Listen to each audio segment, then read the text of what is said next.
kita, arti perjuangan, kesabaran, dan pengorbanan. Semoga kita semua mendapat syafaat darinya. Amin ya Allah ya Rabbal. Hadirin yang saya hormati, hari ini menunjukkan saya panjang kisah yang abadi, yang tak luput dimakan waktu, tak mudah disinari zaman, yang tentang kemuliaan orang yang berilmu. Allah Subhanahu wa Ta'ala berfirman dalam surat Al-Mujadalah ayat 11. A'udzu billahi minasy syaithanir rajim. Bismillahirrahmanirrahim.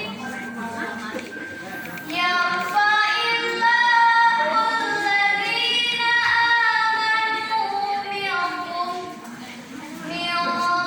walladzina utul ilma darajat. Yang artinya Allah akan meninggikan derajat orang-orang yang beriman di antara kalian dan orang-orang yang diberi ilmu pengetahuan berangkat derajat. Teman-teman, ayat ini bukan sekadar lanjutan tidak, tetapi janji yang dikatakan dua.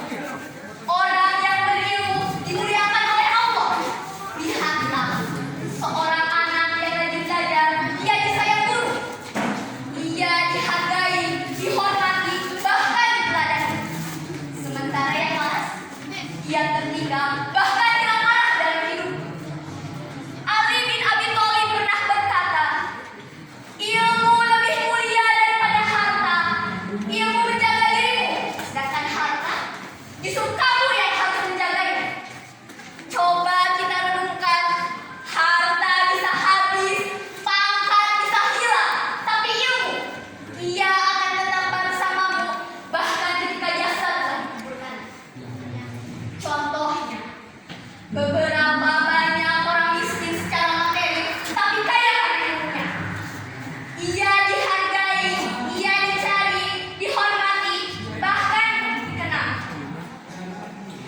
Bandingkan dengan orang-orang yang hanya kaya harta, tapi kosong isi kepala, mereka cepat melupakan. Mari kita lihat sejarah.